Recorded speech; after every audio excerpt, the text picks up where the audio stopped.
Sir നമസ്കാരം. നമസ്കാരം. ശബരിമല സ്വർണ്ണക്കൊള്ളയുമായി ബന്ധപ്പെട്ട് വലിയ വലിയ വിവാദങ്ങൾ ഉയർന്നു വരുന്നു. അതുപോലെ സമാനമായി കേരളത്തെ ഞെട്ടിച്ചൊരു കേസായിരുന്നു ADM നവീൻ ബാബുവിൻ്റെ ദുരൂഹ മരണം. എന്നാൽ ADM നവീൻ ബാബുവിൻ്റെ ദുരൂഹ മരണത്തിൽ തലശ്ശേരി അഡീഷണൽ സെഷൻസ് കോടതി മുതൽ സുപ്രീം കോടതി വരെ ADM നവീൻ ബാബുവിൻ്റെ കുടുംബം അദ്ദേഹത്തിൻ്റെ മരണത്തിലെ ദുരൂഹതകൾ ഒഴിവാക്കണം, ദുരൂഹതകൾ എന്താണെന്നുള്ളത് അറിയണം, എങ്ങനെയാണ് അദ്ദേഹം കൊല്ലപ്പെട്ടത് അല്ലെങ്കിൽ മരണപ്പെട്ടത് എന്നുള്ളത് അറിയണം എന്നാവശ്യപ്പെട്ടുകൊണ്ട് അതിൽ CBI അന്വേഷണം വേണം എന്നുള്ള ആവശ്യവുമായി സുപ്രീം കോടതി വരെ സമീപിക്കുകയുണ്ടായി. എന്നാൽ സുപ്രീം കോടതി വരെ നവീൻ ബാബുവിൻ്റെ കുടുംബത്തിൻ്റെ ആ ആവശ്യം തള്ളിക്കളയുകയായിരുന്നു. അതായത് SIT അന്വേഷണം നിലവിൽ SIT അന്വേഷണം കുറ്റമറ്റ രീതിയിലാണ് പോകുന്നത്, അതുകൊണ്ട് ഈ കാര്യത്തിൽ CBI അന്വേഷണം ആവശ്യമില്ല എന്ന നിലപാടിലേക്ക് സുപ്രീം കോടതി എത്തുകയായിരുന്നു. എന്നാൽ 10 കൊല്ലം കേരളം ഭരിച്ച പിണറായി വിജയൻ്റെ ഭരണം 2026 തീരുകയും പുതിയ മന്ത്രിസഭ അധികാരത്തിൽ വരികയും ചെയ്തു. 2024 ഒക്ടോബർ 14 നവീൻ ബാബുവിൻ്റെ ദുരൂഹ മരണം നടന്നത് എന്നാണ് എൻ്റെ ഓർമ്മ. ഒരുപക്ഷെ തീയതിയിൽ അങ്ങോട്ടോ ഇങ്ങോട്ടോ ചിലപ്പോൾ മാറ്റം ഉണ്ടായേക്കാം. എന്നാലും ഒക്ടോബറിൽ തന്നെയാണ് അദ്ദേഹം ദുരൂഹ സാഹചര്യത്തിൽ മരണപ്പെട്ടതായി കാണുന്നത്. ഇപ്പോൾ കേരളത്തിൻ്റെ പുതിയ മുഖ്യമന്ത്രിയായി ശ്രീ VD സതീശൻ സത്യപ്രതിജ്ഞ ചെയ്ത് പുതിയ സർക്കാർ അധികാരത്തിൽ വന്നപ്പോൾ നവീൻ കൊല്ലപ്പെട്ട അല്ലെങ്കിൽ ദുരൂഹ സാഹചര്യത്തിൽ മരണപ്പെട്ട നവീൻ ബാബുവിൻ്റെ ഭാര്യ മഞ്ജുഷയും നവീൻ ബാബുവിൻ്റെ സഹോദരൻ പ്രവീൺ ബാബുവെല്ലാം മുഖ്യമന്ത്രിയെ കണ്ട് ഒരു നിവേദനം നൽകുകയുണ്ടായി. അദ്ദേഹത്തിൻ്റെ ദുരൂഹ മരണത്തിൽ CBI അന്വേഷണം ആവശ്യപ്പെട്ടുകൊണ്ടുള്ള ഹർജി വീണ്ടും മുന്നോട്ട് കൊണ്ടുപോകുന്നതിന് സർക്കാരിൻ്റെ ഭാഗത്തു നിന്ന് സക്രിയമായ തീരുമാനങ്ങൾ ഉണ്ടാകണം, സർക്കാരിൻ്റെ ഭാഗത്തു നിന്ന് നീതിയുക്തമായ ന്യായയുക്തമായ സഹായ സഹകരണങ്ങൾ ഉണ്ടാകണം എന്നാണ് പറഞ്ഞത്. ഇതിനുശേഷം ചേർന്ന മന്ത്രിസഭാ യോഗത്തിൽ അക്ഷരാർത്ഥത്തിൽ VD സതീശൻ കേരളത്തെ ഞെട്ടിച്ചുകൊണ്ടൊരു തീരുമാനമെടുക്കുന്നു. VD സതീശൻ മന്ത്രിസഭ നവീൻ ബാബുവിൻ്റെ ദുരൂഹ മരണത്തിൽ CBI അന്വേഷണത്തിന് കേരള സർക്കാർ ശുപാർശ ചെയ്യുന്നു എന്നുള്ളതാണ് ആ ഉത്തരവ് ഇന്നോ നാളെയോ പുറത്തിറങ്ങും എന്നുള്ളതാണ്. തത്വത്തിൽ മന്ത്രിസഭ അത് അംഗീകരിച്ചിരിക്കുന്നു. ഈ വാർത്ത പുറത്തു വന്നതിനെ തുടർന്ന് കണ്ണൂർ ജില്ലാ സെക്രട്ടറിയായ KK രാഗേഷിൻ്റെ ഒരു വലിയൊരു പരാമർശം ഉണ്ടായിരുന്നു. അതായത് ഭാരതത്തിൻ്റെ പരമോന്നത കോടതിയായ സുപ്രീം കോടതി വരെ തള്ളിക്കളഞ്ഞ ഒരു ആവശ്യമാണ് ADM നവീൻ ബാബുവിൻ്റെ ദുരൂഹ മരണത്തിലുള്ള CBI അന്വേഷണം എന്നുള്ളത്. സുപ്രീം കോടതിയേക്കാൾ വലിയ ആളാണോ അല്ലെങ്കിൽ സ്ഥാനമാനങ്ങളുള്ള ആളാണോ കേരളത്തിലെ മുഖ്യമന്ത്രിയായ VD സതീശൻ എന്നാണ് കണ്ണൂർ ജില്ലാ സെക്രട്ടറിയായ CPMൻ്റെ ജില്ലാ സെക്രട്ടറിയായ KK രാഗേഷിൻ്റെ പരിഹാസദ്യോതകമായ പരാമർശം. സാർ, ഇവിടെ എനിക്ക് അങ്ങയുടെ ശ്രദ്ധയിൽ കൊണ്ടുവരാനുള്ളൊരു കാര്യം കൂടിയുണ്ട്. ശബരിമലയിൽ സ്ത്രീ പ്രവേശനത്തിന് അനുകൂലമായി നിലവിലുണ്ടായിരുന്ന സത്യവാങ്മൂലം പിൻവലിച്ച്, അതായത് ഉമ്മൻചാണ്ടി സർക്കാരിൻ്റെ കാലത്ത് ശബരിമലയിൽ നിലവിലുള്ള സ്ഥിതി എന്താണോ തൽസ്ഥിതി തുടരണം, ആചാര സംരക്ഷണം നടക്കണം, അവിടെ താന്ത്രിക വിധി അനുസരിച്ചിട്ടുള്ള പൂജാ വിധികളും അതിൻ്റെ ആചാരാനുഷ്ഠാനങ്ങളും പുലരണം എന്ന് ആവശ്യപ്പെട്ടുകൊണ്ട് അത് ചൂണ്ടിക്കാണിച്ചുകൊണ്ട് മൺമറഞ്ഞ മുഖ്യമന്ത്രിയായ ഉമ്മൻചാണ്ടിയുടെ കാലത്ത് സുപ്രീം കോടതിയിൽ സമർപ്പിച്ചിരുന്ന സത്യവാങ്മൂലം പിൻവലിച്ചുകൊണ്ട് ഏതെങ്കിലും സ്ത്രീകൾ ദർശന സ്വാതന്ത്ര്യം ആവശ്യപ്പെട്ടു വരികയാണെങ്കിൽ എല്ലാ പൗരന്മാർക്കും സ്വാതന്ത്ര്യം, ആരാധന സ്വാതന്ത്ര്യം ഒരുപോലെയാണ്, അത് സർക്കാരിന് നിഷേധിക്കാൻ പറ്റില്ല. അതുകൊണ്ട് ഏതെങ്കിലും സ്ത്രീകൾ ശബരിമലയിൽ ദർശനം ആവശ്യപ്പെട്ടുകൊണ്ട് വരികയാണെങ്കിൽ ദർശനം അനുവദിക്കാം എന്ന് ദേവസ്വം ബോർഡിനെ കൊണ്ട് നിലവിലുണ്ടായിരുന്ന സത്യവാങ്മൂലം അഫ്ഡാവിറ്റ് പിൻവലിച്ച് പുതിയൊരു അഫ്ഡാവിറ്റ് പിണറായി വിജയൻ കൊടുപ്പിക്കുകയുണ്ടായി. അതിനുശേഷം ശബരിമലയിലുണ്ടായ പൂജകളെല്ലാം ചരിത്രമാണ്, ജനം കണ്ടറിഞ്ഞതാണ്. പിണറായി വിജയൻ്റെ പോലീസുകാർ അവരുടെ സ്വന്തം ഉത്തരവാദിത്വത്തിൽ 2 സ്ത്രീകളെ പോലീസിൻ്റെ യൂണിഫോം ഇടിപ്പിച്ചുകൊണ്ട് രാത്രി ശബരിമലയിൽ കൊണ്ടുചെന്ന് ദർശനം നടത്തിക്കുന്ന കാഴ്ച ജനം കണ്ടതാണ്, വലിയ വിവാദമായി.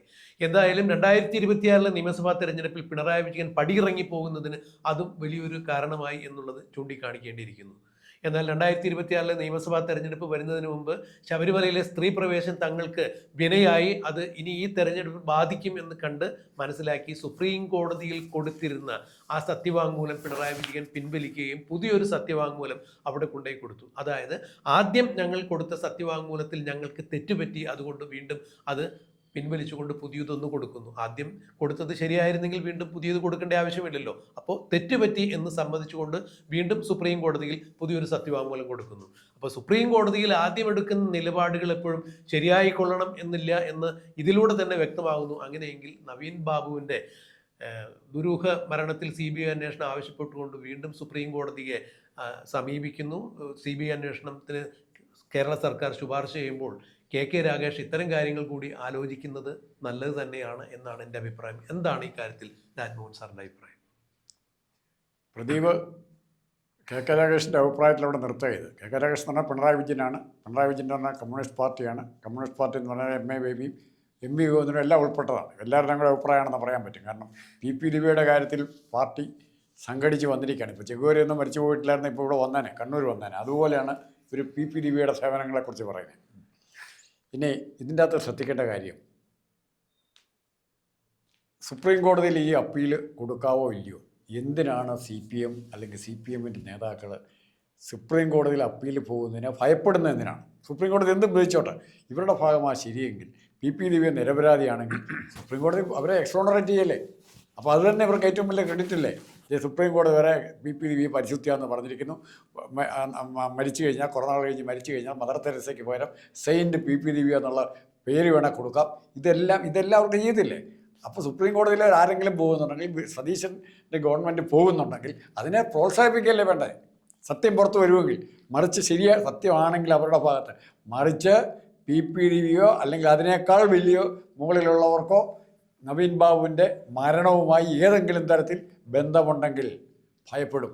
ആ ഭയമാണ് CBI അന്വേഷണത്തെ എതിർക്കുന്നതിന് ഇവരെ പ്രേരിപ്പിക്കുന്നത്. അല്ല, ഹൈക്കോടതിയിലടക്കം ഈ കേസ് വിചാരണ നടക്കുന്ന സമയത്ത് നവീൻ ബാബുവിൻ്റെ കുടുംബം ഉന്നയിക്കാത്ത കാര്യങ്ങളൊക്കെയാണ് അഭിഭാഷകൻ ഉന്നയിച്ചപ്പോൾ അത് സർക്കാരിൻ്റെ സ്വാധീനം മൂലം അവർക്ക് വേണ്ടി ഹാജരായ, അതായത് നവീൻ ബാബുവിന് വേണ്ടി ഹാജരായ അഭിഭാഷകന്മാരെ വരെ സ്വാധീനിച്ച് ചില കളികൾ കളിച്ചത് കേരളം കണ്ടതാണ്. മധുവിൻ്റെ അട്ടപ്പാടിയിലെ മധുവിൻ്റെ മരണത്തിൽ ഇത് തന്നെ നടന്നത്. അതെ. അപ്പോൾ ഈ സാറ് നേരത്തെ പറഞ്ഞതുപോലെ ഇവരുടെ മടിയിൽ കനമില്ലെങ്കിൽ പിന്നെ എന്തിനാ വഴിയിൽ ഭയക്കുന്നത്? നീതിയുക്തമായൊരു അന്വേഷണം നടക്കട്ടെ, ഞങ്ങളുടെ കൈകൾ ശുദ്ധമാണ് എന്ന് മുഖ്യമന്ത്രി പിണറായി വിജയൻ ഒരിക്കൽ നിയമസഭയിൽ തൻ്റെ കൈകൾ ഉയർത്തി കാണിച്ചുകൊണ്ട് പറയുണ്ടായി. ഈ കൈകൾ ശുദ്ധമാണ്, അതുകൊണ്ട് എനിക്ക് ആരെയും ഭയപ്പെടേണ്ടതില്ല എന്ന് പറഞ്ഞതുപോലെ നവീൻ ബാബുവിൻ്റെ ദുരൂഹ മരണത്തിൽ CPMനോ CPMൻ്റെ നേതാക്കന്മാർക്കോ കണ്ണൂർ ലോബിക്കോ എന്ന് വിശേഷിപ്പിക്കപ്പെടുന്ന ആളുകൾക്കോ യാതൊരു തരത്തിൽ പങ്കില്ല എന്നുണ്ടെങ്കിൽ എന്തുകൊണ്ടാണ് ആ കുടുംബത്തിൻ്റെ ആവശ്യം അംഗീകരിക്കാൻ ഇവർ മടി കാണിക്കുന്നത്? ഇപ്പോൾ ശബരിമലയിൽ സ്പെഷ്യൽ ഇൻവെസ്റ്റിഗേഷൻ ടീമിൻ്റെ അന്വേഷണം നടക്കുന്നു. ആദ്യഘട്ടത്തിലെല്ലാം അന്വേഷണം വളരെ നല്ല രീതിയിൽ നടക്കുന്നു. പിന്നീട് CPMൻ്റെ നോമിനി ആയിരുന്ന ദേവസ്വം കമ്മീഷണറായിരുന്ന ദേവസ്വം പ്രസിഡന്റായിരുന്ന N വാസുവിലേക്കും CPMൻ്റെ കോന്നി മുൻ MLA ആയിരുന്ന പത്മകുമാറിലേക്കുമെല്ലാം അന്വേഷണം നീണ്ടു ചെന്നപ്പോൾ SIT അന്വേഷണം പിന്നീട് മന്ദീഭവിച്ചു പോകുന്ന കാഴ്ചയാണ് കണ്ടത്. മാത്രമല്ല, അന്ന് അറസ്റ്റ് ചെയ്ത് ജയിലിലടച്ച ആളുകളിൽ 99.9% ആളുകളും CPM അനുഭാവികളും CPMൻ്റെ നേതാക്കളും തന്നെയായിരുന്നു. പിന്നീട് അവിടെ നിന്ന് അങ്ങോട്ട് അന്വേഷണം മുന്നോട്ട് പോയില്ല എന്നുള്ളത് നാം കേരളം കണ്ടറിഞ്ഞ കാര്യം തന്നെയാണ്.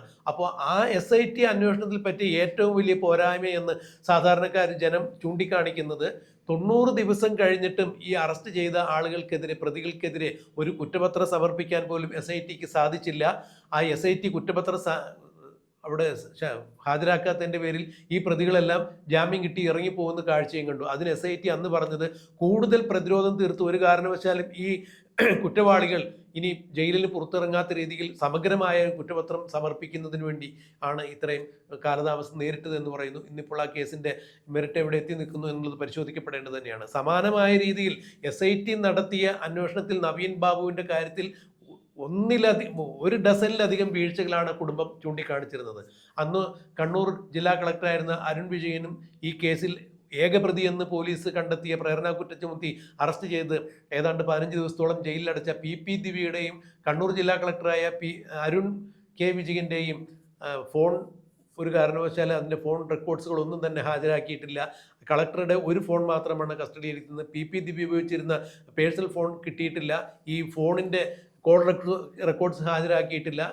കണ്ണൂർ റെയിൽവേ സ്റ്റേഷനിൽ വെച്ച് നവീൻ ബാബു ട്രെയിൻ കയറാൻ വന്നു എന്ന് പറയുന്ന സ്ഥലത്ത് CCTV ദൃശ്യങ്ങൾ ഹാജരാക്കിയിട്ടില്ല. ക്വാർട്ടേഴ്സിന് പുറത്തുമുള്ള CCTV ദൃശ്യങ്ങൾ ഹാജരാക്കിയിട്ട് ഇതുപോലെ 100 ദുരൂഹതകളാണ്. അവസാനം നവീൻ ബാബുവിനെ കണ്ടു എന്ന് പറയുന്ന ഡ്രൈവർ ഷംസുദ്ദീനെ ചോദ്യം ചെയ്തതിൻ്റെ മൊഴികളില്ല. പരിയാരം മെഡിക്കൽ കോളേജിലെ ജോലിക്കാരനായിരുന്ന പ്രശാന്തിൻ്റെ ഈ പെട്രോൾ പമ്പിൻ്റെ NOC അനുവദിക്കുന്നതുമായി ബന്ധപ്പെട്ട് കൈക്കൂലി വാങ്ങി എന്ന് പറയുന്ന നവീൻ ബാബുവിൻ്റെ മുമ്പിൽ കൊടുത്തിരുന്ന പെട്രോൾ ബങ്കിൻ്റെ പാർട്ട്ണർഷിപ്പ് ഡീഡ് കാണുന്നില്ല. അതിൽ മറ്റ് പ്രശാന്തിനോടൊപ്പം ആരായിരുന്നു പിന്നെ ഒരു പാർട്ട്ണർ എന്നുള്ള വിവരങ്ങളെല്ലാം കാണുന്നില്ല. ഇങ്ങനെ നിരവധി കാര്യങ്ങൾ നവീൻ ബാബുവിൻ്റെ കുടുംബം ചൂണ്ടിക്കാണിച്ചിരിക്കുന്നു. ഇതെല്ലാം SIT ഹാജരാക്കിയിട്ടുള്ള വലിയ പോരായ്മ തന്നെ ആ കേസിലുണ്ടായിരിക്കും. ഇതെല്ലാം ചൂണ്ടിക്കാണിച്ചുകൊണ്ടാണ് അവർ ഒരു CBI അന്വേഷണം ആവശ്യപ്പെടുന്നത്. അത് സർക്കാരിൻ്റെ ഭാഗത്തു നിന്നും വീഴ്ചയാണ്. സർക്കാരാണ് SITയെ രൂപീകരിച്ചതും SITയെ ചുമതലപ്പെടുത്തിയതും. അപ്പോൾ SIT വീഴ്ച വരുത്തിയിട്ടുണ്ടെങ്കിൽ അത് സർക്കാരിൻ്റെ വീഴ്ച തന്നെയാണ്. ആഭ്യന്തര വകുപ്പ് മന്ത്രി എന്ന രീതിയിൽ പിണറായി വിജയൻ്റെ വീഴ്ച തന്നെയാണ്. അപ്പോൾ ആ കാര്യങ്ങൾ ചൂണ്ടിക്കാണിച്ചുകൊണ്ട് വീണ്ടും അതൊരു സമഗ്രമായ അന്വേഷണം CBIയുടെ ഭാഗത്തു നിന്ന് വേണം എന്ന് VD സതീശൻ സർക്കാർ ആവശ്യപ്പെടുമ്പോൾ ഇവരെന്തിനാ പിന്നെ ഇത്രത്തോളം വിരളി പിടിക്കുന്നത് എന്ന് മനസ്സിലാകുന്നില്ല. KK രാഗേഷിൻ്റെ ബുദ്ധിയിലേക്ക് അല്ലെങ്കിൽ ഓർമ്മയിലേക്ക് ശബരിമലയിൽ ആദ്യം കൊടുത്ത അഫിഡാവിറ്റ് പിണറായി വിജയൻ സർക്കാരിന് തെറ്റുപറ്റി എന്ന് പറഞ്ഞുകൊണ്ട് പിൻവലിച്ച കാര്യം രാഗേഷ് ഇപ്പോഴും ഓർക്കുന്നുണ്ടോ എന്നുള്ളത് പൊതുജനം ചോദിക്കുന്ന കാര്യം തന്നെയാണ്. അപ്പോൾ മടിയിൽ കനമില്ലെങ്കിൽ പിന്നെ എന്തിനാണ് ഈ വഴിയിൽ ഭയക്കുന്നത്? മാത്രമല്ല നവീൻ ബാബുവിൻ്റെ കുടുംബം അവർ പരമ്പരാഗത കമ്മ്യൂണിസ്റ്റ് കുടുംബം തന്നെയാണ്. ഒരു കമ്മ്യൂണിസ്റ്റുകാരനോട് കമ്മ്യൂണിസ്റ്റ് പ്രസ്ഥാനം ഇത്തരത്തിൽ പ്രതികരിക്കുമ്പോൾ മറ്റാരോട് എങ്ങനെ പ്രതികരിക്കും എന്നുള്ളത് ചിന്തിക്കേണ്ടത് തന്നെയല്ലേ? എനിക്കൊരു സംശയമുള്ളതുകൊണ്ടിരിക്കുകയാണ്. എനിക്ക് പുരാണങ്ങൾ അത്ര നിശ്ചയമില്ല.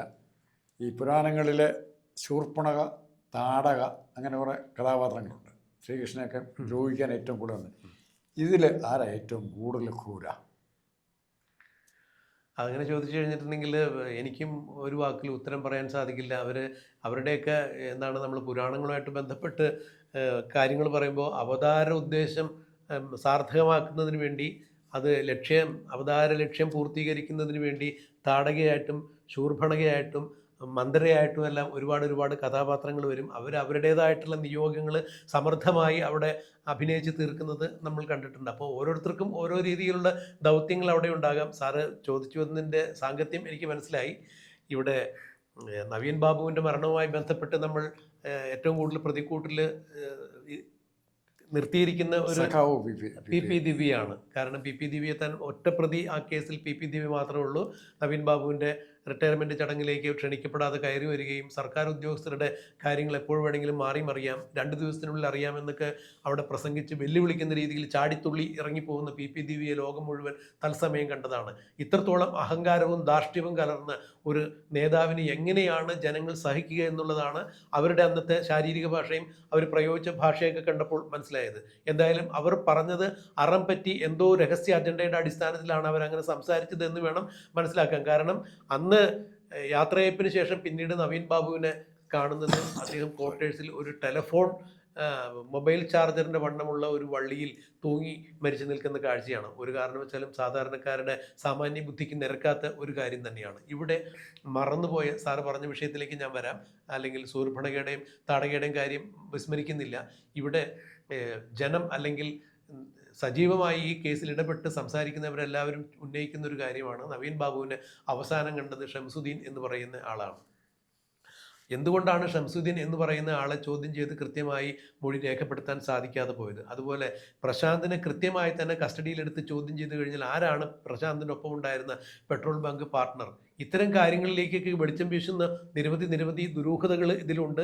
മാത്രമല്ല കളക്ടർ അരുൺ കെ വിജയനും PP ദിവ്യയും തമ്മിലുണ്ടായിരുന്ന ബന്ധം എന്താണ്? അവരുടെ ഫോൺ സംഭാഷണങ്ങൾ പരിശോധിച്ചു കഴിഞ്ഞാൽ കൃത്യമായി അതിൻ്റെ ഏതെങ്കിലും തരത്തിൽ തെളിവുകൾ കിട്ടും. മാത്രമല്ല നവീൻ ബാബുവിൻ്റെ മൃതദേഹം ദഹിപ്പിക്കാൻ പാടില്ല എന്ന് പല സാമൂഹ്യ സംഘടനാ നേതാക്കന്മാരും വിളിച്ചു പറയുകയും പല സാമൂഹ്യ പ്രവർത്തകർ ആവശ്യപ്പെടുകയും ചെയ്തിട്ടും എന്തുകൊണ്ടാണ് അന്ന് കണ്ണൂരിലെ ജില്ലാ നേതൃത്വം ഉണ്ടായിരുന്ന MP ജയരാജൻ മൃതദേഹത്തോടൊപ്പം യാത്ര ചെയ്ത് കണ്ണൂരിൽ നിന്നും പത്തനംതിട്ടയിലേക്ക് മലയാളപ്പുഴയിലേക്ക് നവീൻ ബാബുവിൻ്റെ കുടുംബത്തിൽ വന്ന് ഇടാപിടിയെന്ന് ആ മൃതദേഹം ദഹിപ്പിക്കുന്നതിനുള്ള പരിപാടികൾ ചെയ്യുകയും മൃതദേഹം ദഹിപ്പിച്ചു എന്ന് ഉറപ്പുവരുത്തിയിട്ട് അദ്ദേഹം അടങ്ങുകയും ചെയ്തു? ഇതിലൊക്കെ വലിയ ദുരൂഹതകളുണ്ട്. കാരണം കണ്ണൂരിന് വെളിയിൽ എവിടെയെങ്കിലും ആയിരിക്കണം നവീൻ ബാബുവിൻ്റെ മൃതദേഹം പോസ്റ്റ്മോർട്ടം ചെയ്യേണ്ടത് എന്ന് ബന്ധുക്കൾ ആവശ്യപ്പെട്ടിട്ട് അവർ ചെല്ലുന്നതിന് മുമ്പ് പരിയാരം മെഡിക്കൽ കോളേജിൽ മൃതദേഹം പോസ്റ്റ്മോർട്ടം ചെയ്യുന്നു, ഇൻക്വസ്റ്റ് നടക്കുന്ന സമയത്ത് ഞങ്ങളുടെ സാന്നിധ്യത്തിലായിരിക്കണം എന്ന് പറഞ്ഞിട്ട് അവരെത്തുന്നതിന് മുമ്പ് ഇതെല്ലാം ചെയ്തു എന്ന് പറയുമ്പോൾ അതിൽ കൃത്യമായ ഒരു ദുരൂഹതയുണ്ട് എന്ന് തന്നെ കുടുംബം ആക്ഷേപം ഉന്നയിക്കുന്നു. ഈ ആക്ഷേപം തന്നെയാണ് പൊതുസമൂഹത്തിനുള്ളത്. മാത്രമല്ല കുടുംബത്തിലും ഔദ്യോഗിക ജീവിതത്തിലും നവീൻ ബാബുവിന് ആത്മഹത്യ ചെയ്യേണ്ടതായ യാതൊരു കാര്യവും ഉണ്ടായിരുന്നില്ല. ഏതാണ്ട് 26 വർഷത്തിലധികം സീനിയോറിറ്റി ഉണ്ടായിരുന്ന ഒരു മുതിർന്ന ഉദ്യോഗസ്ഥൻ എന്ന രീതിയിൽ PP ദിവ്യ ഇങ്ങനെ ഉന്നയിക്കുന്ന ചില ആക്ഷേപങ്ങൾ കേട്ടുകൊണ്ട് ആത്മഹത്യ ചെയ്യാനുള്ള ഒരു നിലവാരത്തിലായിരുന്നില്ല നവീൻ ബാബു. നല്ല മനോധൈര്യമുള്ള ആൾ തന്നെയായിരുന്നു. ഔദ്യോഗിക ജീവിതത്തിൽ പിണറായി വിജയൻ തന്നെ നല്ല ഉദ്യോഗസ്ഥനെന്ന് സർട്ടിഫിക്കറ്റ് കൊടുത്ത നവീൻ ബാബുവിന് ഒരു കാരണവശാലും ആത്മഹത്യ ചെയ്യേണ്ട കാര്യമുണ്ടായിരുന്നില്ല. അങ്ങനെയെങ്കിൽ തീർച്ചയായും അദ്ദേഹത്തിൻ്റെ മരണത്തിന് പിന്നിൽ ചില ദുരൂഹതകളുണ്ട്. ഈ ദുരൂഹതകൾ അഴിക്കണമെന്ന് ആവശ്യപ്പെട്ടുകൊണ്ട് കുടുംബം CBI അന്വേഷണം ആവശ്യപ്പെടുമ്പോൾ എന്തിനാണ് പിണറായി വിജയൻ്റെ പ്രസ്ഥാനം ഇതിന് ഇത്രത്തോളം ഇടങ്കോലിട്ട് നിൽക്കുന്നതെന്ന് മനസ്സിലാക്കാൻ കഴിയുന്നില്ല. വീണ്ടും പറയുന്നത് ഇതിൽ ഏറ്റവും മോശക്കാരി രാജേന്ദ്രനാണ്. ഇപ്പോഴും ഏത് ജീവിച്ചിരിക്കുന്നു. അത് പറയുന്നതിനാണോ താങ്കൾ ഈ താടകയുടെയും പൂതനയുടെയും തീർച്ചയായിട്ടും ശൂർപ്പണയുടെയും ഉദാഹരണം? ഏത് ജീവിച്ചിരിക്കുന്നു, അത് രാജേന്ദ്രൻ്റെ കഴിവുകേടാണ്. മറിച്ച് ആന്തൂർ സാജൻ ഇല്ലെന്ന് PK ശ്യാമള. അപ്പോൾ ഇതിൽ കുറേ വനിതാ കഥാപാത്രങ്ങളുണ്ട്. അപ്പോൾ CPM ഇപ്പോൾ പഠനം നടത്തിക്കൊണ്ടിരിക്കുകയാണ്. എന്തുകൊണ്ട് തോറ്റു എന്നുള്ള അന്വേഷണം ഇത്തരം വനിതാ രത്നങ്ങളിൽ തന്നെ ആദ്യം തുടങ്ങട്ടെ. ഈ തോൽവിയുടെ കാരണം അവർ തന്നെ പറയും, അവരുടെ പ്രവൃത്തി പറയും. ഈ MV ജയരാജന് ഇവരെ സ്വീകരിക്കാൻ പോയിട്ടുണ്ടെങ്കിൽ PP ദിവ്യയെ ജയിലിൽ നിന്ന് സ്വീകരിക്കാൻ പോവുകയും നവീൻ ബാബുവിൻ്റെ ഡെഡ് ബോഡി അടക്കാൻ വേണ്ടി വളരെ പെട്ടെന്ന് അടക്കാൻ വേണ്ടി മലയാളപ്പുഴയ്ക്ക് പോവുകയും ചെയ്ത MV ജയരാജൻ നാളെ ചോദ്യം ചെയ്യപ്പെടേണ്ടതാണ്. സമൂഹത്തിൻ്റെ മുമ്പിൽ ചോദ്യം ചെയ്യപ്പെടേണ്ടവൻ തന്നെയാണ്. അല്ല, ഇതിലൊന്നും ഇവര് ന്യായയുക്തമായ കാര്യങ്ങളാണ് ഇവർ പാർട്ടിയുടെ ഭാഗത്തു നിന്ന് ചെയ്തത് എന്നുണ്ടെങ്കിൽ പിന്നെ എന്തുകൊണ്ടാണ് ഇവർ CBI അന്വേഷണം വായിക്കുന്നത്? അവർ വരട്ടെ, അന്വേഷിക്കട്ടെ, പോകട്ടെ എന്ന് എന്തുകൊണ്ട് ഇവർക്ക് അങ്ങനെ പറയാൻ സാധിക്കുന്നില്ല? അല്ലെങ്കിൽ CBI അന്വേഷണം വരുമ്പോൾ അകാരണമായി ഒരു തെറ്റും ചെയ്യാത്ത ആളുകളെ CBI ചോദ്യം ചെയ്യുകയും അതിൻ്റെ പേരിൽ അറസ്റ്റ് ചെയ്ത് അകത്തിടുകയൊക്കെ ചെയ്യുന്ന സാഹചര്യം എവിടെയാണ് ഉണ്ടായിട്ടുള്ളത്? അപ്പോൾ തീർച്ചയായും പൊതുജനത്തിൻ്റെ മുന്നിൽ, പൊതുജനത്തിൻ്റെ കണ്ണിൽ പൊടിയിട്ടുകൊണ്ട് ഏതെങ്കിലും തരത്തിൽ ഇവർ ഇത്തരം പ്രസ്താവനകൾ നടത്തുമ്പോൾ ഒരു കാര്യം ഉറപ്പാണ്, തീയില്ലാതെ പുകയുണ്ടാകില്ല എന്നുള്ളൊരു ചൊല്ലുണ്ട്. അതുപോലെ ഇവിടെ എവിടെയൊക്കെയോ തീ ഏതൊക്കെ പുകമറയ്ക്കുള്ളിൽ ഒതുങ്ങി നിൽക്കുന്നുണ്ട്. അത് എന്താണെന്നുള്ളത് കണ്ടെത്താൻ ഈ CBI അന്വേഷണം കൂടിയേ തീരൂ. തെറ്റ് ചെയ്തവരുണ്ടെങ്കിൽ അവർ തീർച്ചയായും ശിക്ഷിക്കപ്പെടണം. ഉപ്പ് തിന്നവൻ വെള്ളം കുടിക്കണം. അത് സാറ് നേരത്തെ പറഞ്ഞതുപോലെ താടകയായാലും പൂതനയായാലും അവതാര ലക്ഷ്യം പൂർത്തിയാക്കിയിട്ടുണ്ടെങ്കിൽ തീർച്ചയായും അവതാരം സാർത്ഥകമാക്കുന്നതിനൊരു ഒരു അവതാരമൂർത്തി ഉണ്ടാവും. അതിൻ്റെ നീതിയുക്തമായ നിയമപരമായ നടപടികൾ അവിടെ ഉണ്ടാകണം. സത്യം ജയിക്കണം.